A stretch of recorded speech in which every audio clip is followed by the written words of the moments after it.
ಸುಖಿ ಭವ. ಸಮಸ್ತ ಕನ್ನಡ ನಾಡಿನ ಮಣ್ಣಿನ ಮಕ್ಕಳಿಗೆ ನಮಸ್ಕಾರ. ಹಾಗೆ ಅನ್ನದಾತ ಸುಖಿ ಬಾಬಾ ಯೂಟ್ಯೂಬ್ ಚಾನಲ್ಗೆ ತಮ್ಮೆಲ್ಲರಿಗೂ ಆತ್ಮೀಯ ಸ್ವಾಗತ. ರೈತ ಬಂದವರು, ಇವತ್ತು ನಮ್ಮ ಹೊಲದಲ್ಲಿ ಮೆಕ್ಕೆಜೋಳಕ್ಕೆ ರೋಟರ್ ಓಡಿಸ್ತಾ ಇದ್ದೀನಿ. ಈ ಒಂದು ವಿಡಿಯೋದಲ್ಲಿ ಎರಡು ವಿಷಯಗಳು ಮುಖ್ಯವಾಗಿ ಹೇಳ್ತೀನಿ. ಮೊದಲನೇ ವಿಷಯ ಏನಪ್ಪ ಬಂದುಬಿಟ್ರೆ, ಈಗ ನಾವು ಮೆಕ್ಕೆಜೋಳ ಮಿಷಿನ್ ಹೊಡಿಸಿದಾದ್ಮೇಲೆ ನಾವೆಲ್ಲ ರೈತರು ಏನು ಮಾಡ್ಬಿಡ್ತೀವಿ, ಬೆಂಕಿ ಇಟ್ಟು ಆ ಒಂದು ಕೂಳೆಗೆ ಬೆಂಕಿ ಇಟ್ಬಿಡ್ತೀವಿ, ಎಲ್ಲ ಜಬ್ಲೆಲ್ಲ ಸುಟ್ಟೋಗ್ಬಿಡಲಿ, ಆಮೇಲೆ ನಾವು ಬೇಸಾಯನ ಆರಾಮಾಗಿ ಮಾಡ್ಕೊಂಬಿಡೋಣ, ನಮ್ಗೆ ಈಸಿ ಆಗುತ್ತೆ ಅಂತ. ದಯವಿಟ್ಟು ಯಾರು ಆ ರೀತಿ ಮಾಡೋಕ್ಕೆ ಹೋಗ್ಬೇಡ್ರಿ. ಯಾಕಂದರೆ ನೀವು ಬೆಂಕಿ ಇಡೋದ್ರಿಂದ ನಿಮ್ಮ ಮಣ್ಣಲ್ಲಿರುವಂಥ ಜೀವಾಣುಗಳು, ನಮ್ಮ ಒಂದು ಬೆಳೆಗೆ ಪೂರಕವಾಗಿರೋದು ಎಲ್ಲ ಜೀವಾಂಶಗಳು ನಾಶ ಆಗೋಗ್ತವೆ. ಆ ನಾಶ ಆಗೋದ್ರಿಂದ ನಿಮಗೆ ಬೆಳವಣಿಗೆ ಕುಂಠಿತ ಆಗುತ್ತೆ, ನಿಮ್ಮ ಇಳುವರಿ ಕಮ್ಮಿ ಆಗುತ್ತೆ. ಅದರಿಂದ ದಯವಿಟ್ಟು ಯಾರೂ ಆ ರೀತಿ ಮಾಡೋಕ್ಕೆ ಹೋಗ್ಬೇಡಿ.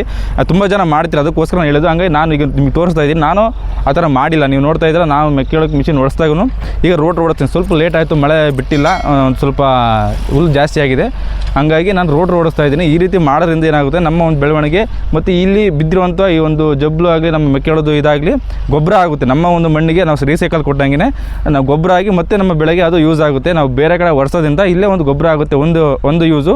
ಮತ್ತು ಇನ್ನೊಂದು ನಮ್ಮ ಮಣ್ಣಲ್ಲಿರುವಂಥ ಜೀವಾಣುಗಳು ನಾಶ ಆಗಲ್ಲ, ನಮ್ಮ ಒಂದು ಬೆಳೆಗೆ ಪೂರಕವಾಗಿ ಕೆಲಸ ಮಾಡಿ ನಮ್ಮ ಇಳುವರಿನೂ ಜಾಸ್ತಿ ಮಾಡ್ತವೆ. ಇದು ಮೊದಲನೇ ವಿಷಯ. ಎರಡನೇ ವಿಷಯ ಬಂದುಬಿಟ್ಟು, ಈಗ ನೀವು ನೋಡ್ತಾ ಇದ್ದೀರ, ರೋಟ್ರ್ ಹಿಂದ್ಗಡೆ ಎಷ್ಟೋ ಒಂದು ಕೊಕ್ಕರಿಗಳು ತಿಂತಾ ಇದ್ದಾವೆ ಕ್ರಿಮಿ ಕೀಟಗಳನ್ನ. ಇವು ಎಷ್ಟು ತಿಂತಾವೋ ಅಷ್ಟು ಒಳ್ಳೆಯದು. ಯಾಕಂದರೆ ನಮ್ಮ ಒಂದು ಮಣ್ಣಲ್ಲಿ, ನಮ್ಮ ಹೊಲದಲ್ಲಿರುವಂಥ ಒಂದು ಕ್ರಿಮಿ ಕೀಟಗಳು ಇವು ನಮ್ಮ ಬೆಳೆಗೆ ಮಾರಕ. ಇವು ನಮ್ಮ ಬೆಳೆಗೆ ರೋಗ ತರುವಂಥದ್ದಾಗಿರ್ಬೋದು, ಇಲ್ಲ ಬೆಳವಣಿಗೆ ಕುಂಠಿತವಾಗಿ ಕೆಲಸ ಮಾಡ್ತವೆ ಇವು. ಹಂಗಾಗಿ ಇವು ಎಷ್ಟು ತಿಂತಾವೋ ಅಷ್ಟು ಒಳ್ಳೆಯದು. ಅದರಿಂದ ನೀವೇನಾದ್ರು ಜಾಸ್ತಿ ತಿಂತಾ ಇದ್ರೆ ಖುಷಿ ಪಡಿ. ಇವೆಲ್ಲ ನಮ್ಮ ಒಂದು ಕ್ರಿಮಿ ಕೀಟಗಳನ್ನ ತಿಂದು ನಮ್ಮ ಒಂದು ಬೆಳೆಗೆ ಒಂದು ಒಳ್ಳೆಯ ಕೆಲಸ ಮಾಡ್ತವೆ. ಅದೇ ರೀತಿ ಈ ಟ್ಯಾಕ್ರಿ ಓಡಿಸ್ತೀವಿ ಗೊತ್ತಾ, ಈ ಟ್ಯಾಕ್ರಿಯಿಂದನೂ ನಮ್ಮ ಮಣ್ಣಲ್ಲಿರುವಂಥ ಜೀವಾಣುಗಳು ಸಾಯ್ತವೆ. ಏನು, ನಮ್ಮ ಮಣ್ಣಲ್ಲಿರುವಂಥ ಜೀವಾಣುಗಳು, ಕ್ರಿಮಿಕೀಟಗಳು ಸಾಯ್ತವೆ. ಯಾಕಂದರೆ ಅದ್ರ ವೆಯ್ಟ್ ಪಾಸ್ ಆದಾಗ, ಅದು ವೆಯ್ಟ್ನ ಟೈರ್ ಹೋದಾಗ ಸಾಮಾನ್ಯವಾಗಿ ಅಲ್ಲಿರುವಂಥ ಜೀವಾಣುಗಳು ಸಾಯ್ತವೆ. ಬಟ್ ವಿಧಿ ಇಲ್ಲ ನಮಗೆ. ಈಗ ನಾವು ಎತ್ತಿನ ಬೇಸಾಯ ಮಾಡಿದರೆ ನಮ್ಮ ಹೊಲ ಚೆನ್ನಾಗಿರುತ್ತಿಲ್ಲ ಅಂತ ಹೇಳ್ತೀವಿ. ಈಗ ಎತ್ತಿನ ಬೇಸಾಯ ಇಲ್ವಲ್ಲ, ಎಲ್ಲರೂ ನಾವು ಒಂದು ಟ್ಯಾಕ್ರಿ ಮೇಲೇ ಡಿಪೆಂಡ್ ಆಗಿರೋದ್ರಿಂದ ಹಂಗಾಗಿ ನಾವು ಟ್ಯಾಕ್ರಿ ಓಡಿಸ್ಲೇಬೇಕು. ಅದರಿಂದನೂ ಒಂದು ಜೀವಾಣುಗಳು ಸಾಯ್ತವೆ. ಏನು ಮಾಡೋಕ್ಕಾಗಲ್ಲ, ಅದು ಇದ್ದಿದೆ. ಈಗ ಅದನ್ನು ನಾವೆಲ್ಲನೂ 100% ನಾವೇ ತಾಣ್ತೀವಿ, ಪ್ಯೂರ ಮಾಡ್ತೀವಿ ಅಂದರೆ ಆಗಲ್ಲ.